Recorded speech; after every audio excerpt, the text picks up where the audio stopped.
नमस्कार मित्रांनो, रविराज साबळे पटेल हे नाव तुम्ही कुठं ना कुठे ऐकलं असेल किंवा इंस्टाग्राम ओपन केलं आहे की यांच्या रील्स तुम्ही बऱ्याचदा बघितलं असेल, तुम्ही त्यांना फॉलो केलं असेल. तर 1.9 मिलियन 19 लाख फॉलोअर त्यांचे, इंस्टाग्रामला 1 मिलियन त्यांचे फॉलोअर्स, फेसबुकला 10 लाख आणि यूट्यूबवरती काही 4-5 लाख त्यांचे सबस्क्रायबर आहे. एकंदरीत त्यांचं सोशल मीडिया प्लॅटफॉर्म खूप जास्त स्ट्रॉंग आहे.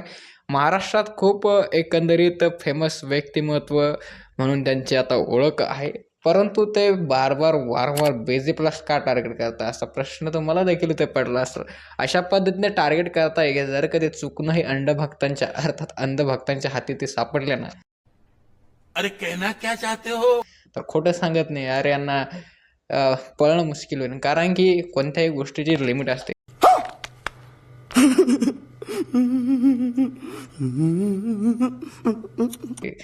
मित्रांनो, रविराज साबळे पटेल पहिल्यांदा तर ड्रॅगन फ्रूट किंवा पेरू या सर्व गोष्टीवरती व्हिडिओ बनवायचे, शेतकऱ्यांना मोटिवेशन करायचे शेती करण्यासाठी, कशा पद्धतीने शेती करायची, ग्रो कसे करायचे, शेतीमधून जास्तीत जास्त उत्पादन कसं काढायचं, असं त्यांनी माहिती देत एक कंटेंट आपला बनवायचा.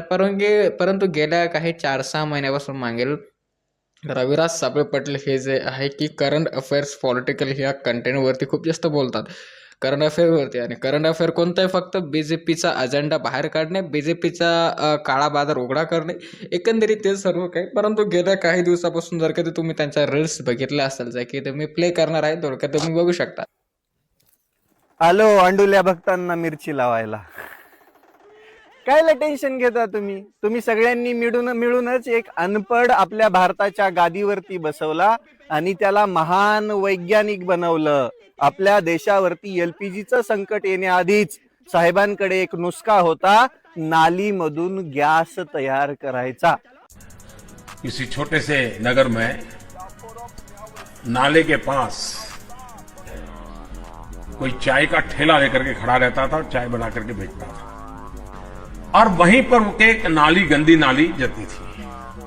अब इसके दिमाग में कोई विचार आया, उसने उस नाली में, स्वाभाविक ये गंदी नाली होती, वहां गैस भी निकलता है तो कभी दुर्गंध आती थी. उसने एक छोटी सी बर्तन को उल्टा करके उसमें छेद करके एक पाइप डाल दी, और जो गटर से गैस निकलता था वो पाइपलाइन से उसके अपने चाय के ठेले में ले लिया, और वो चाय बनाने के लिए उसी गैस का उपयोग कर करके चाय बनाता था.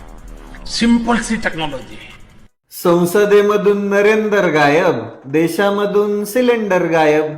अंधभक्तांनो वाजवा थाळ्यान टाळ्या, सिलेंडर येईल तुमच्या घरी म्हणजे. आणि ते नरेंद्र जाईल संसदेत, घाबरले ते जाईना. अरे बाप रे, ये तो धोती खोल रहा है.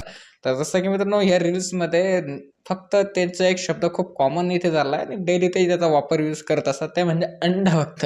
अंधभक्त. जर कधी तुम्ही BJPचे समर्थक असाल, BJPसाठी तुम्ही काम करत असाल किंवा BJPसाठी कार्यकर्ते असाल, तर नक्कीच तुम्हाला वाटत असेल की आता मी फाशी घेऊन मरून जावं की काय करावं, असा तुम्हाला प्रश्न इथे पडला असेल. कारण की लोक जे रविराज साबळेंना फॉलो करतात, स्वतः मी बऱ्याच काही मित्रांना त्यांच्या रील्स देखील तिथे शेअर करत असतो. तशा पद्धतीने भरपूर सारे त्यांना रील्स शेअर करत असतात. सरळ सांगायचं तर रविराज साबळे पटेल हे BJPच्या विरोधात, खास करून 2च माणसांना BJPतले ते टार्गेट करतात. एक म्हणजे आपले महाराष्ट्र राज्याचे मुख्यमंत्री देवेंद्र फडणवीस, आणि दुसरे म्हणजे देशाचे पंतप्रधान नरेंद्रजी मोदी. आता नरेंद्रजी मोदी तर यांना अशा पद्धतीने टार्गेट ते करू लागले, एवढ्या खालच्या पातळीने बोलतात रविराज पटेल की सांगता पण वाटत नाही, अशा पद्धतीने ते बोलतात. अनपढ, गवार, काय काय नाही म्हणाले, त्यांना जे तोटात येईल ते त्यांना ते बोलत असतात. आणि राहिला आपल्या मुख्यमंत्र्यांचं, तर त्यांना अनाजी पंत अशा तशा नावाने ते संबोधित करत असतात. अंधभक्त, आणि खास करून अंधभक्त हा शब्द तर त्यांचा खूपच इथे कॉमन झालेला आहे मित्रांनो. आणि हालाकी रविराज पाटलांनी मागील 2-3 दिवसापूर्वी काही त्यांच्या अकाउंटवरील पोस्ट केला, त्याच्या माध्यमातून त्यांनी सांगितलेलं आहे की फडणवीस, तुम्ही माझ्या मौतीचे, माझ्या मरण्याचे जबाबदार असाल, कारण की मला तुमच्या कार्यकर्त्यांकडून बऱ्याच काही धमक्या येऊ लागल्या. फडणवीस, उद्या माझ्या जीवाचं काही बरं वाईट झालं तर त्याला सर्वस्वी या राज्याचे मुख्यमंत्री देवेंद्र फडणवीस साहेब जबाबदार असतील. कारण की तुमच्या प्रशासनाने पाठवलेल्या अभिव्यक्ती स्वातंत्र्यावरती गदा आणणाऱ्या नोटिसीला उत्तर द्यायला मी येतोय जिल्हा परिषद अहिल्यानगर येथे. अरे त्याच्यातून जीव मारण्याच्या धमक्या मला येऊ लागल्या, बरेच काही फोन कॉल SMS मला डेली येऊ लागले आणि मला बऱ्याच काही लिगल पद्धतीच्या चुकीच्या पद्धतीच्या नोटिसा देखील येऊ लागल्या, माझ्या घराची छानबीनी करू लागली. साहजिकच आहे, तुम्ही एखाद्या माणसाच्या विरोधात एवढं बोलायला लागलं म्हटल्यावरती, त्याचं भांडं फोडायला लागल्यावरती ते तुमच्या विरोधात काही ना काहीतरी करणारच झालं ना.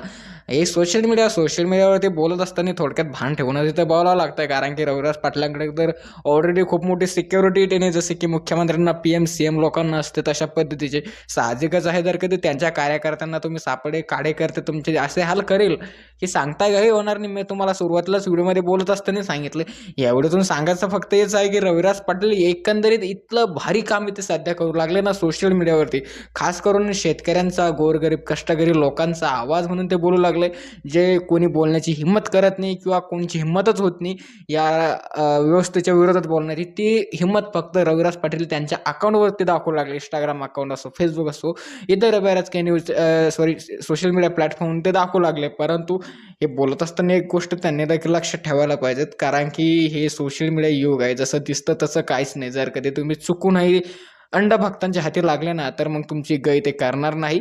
एकंदरीत ते जेवढं पण काही बोलतात रविराज पाटील, ते पूर्ण कायद्यात राहून बोलतात, संविधानिकरित्या बोलतात, पूर्ण सर्व ज्या गोष्टीवर बोलतात त्याचे पूर्ण प्रूफ अवेलेबल असतात, त्याच्यानुसारच ते बोलत असतात. परंतु काय माहिती आहे, या दुनियेला आजकाल खरं बघायचं नाहीच आहे सर्व. अशा पद्धतीने जर कधी तुम्ही बोलत असाल तर नक्कीच तुम्हाला काही ना काही तुमच्या जीवाला धोका तरी 100% येऊ शकतो. बाकी आपलं जर कधी ओपिनियन सांगायचं म्हटलं माझं स्वतः, तर मी सुद्धा इंस्टाग्रामला त्यांना फॉलो तिथे करून ठेवलेलं आहे.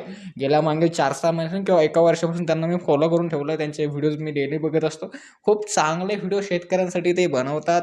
आपल्या कोणतं रविराज पाटलांना खूप समर्थन आहे, शेतकऱ्यांची बाजू ते कायमस्वरूपी योग्य पद्धतीने ते मांडत असतात. परंतु तुम्हाला काय आवडतं मंडळी, नक्कीच तुमची कमेंट करून तुम्ही सांगू शकता. रविराज पाटलांना टॅग आहे, तुम्ही कमेंटमध्ये करू शकता किंवा मेन्शन करून त्यांना टॅग करू शकता. बाकी तुम्हाला व्हिडिओ आवडला असेल तर लाईक करू शकता. पुढील असलेच व्हिडिओ बघण्यासाठी चॅनल नक्कीच सबस्क्राईब तुम्ही करू शकता. खूप खूप धन्यवाद.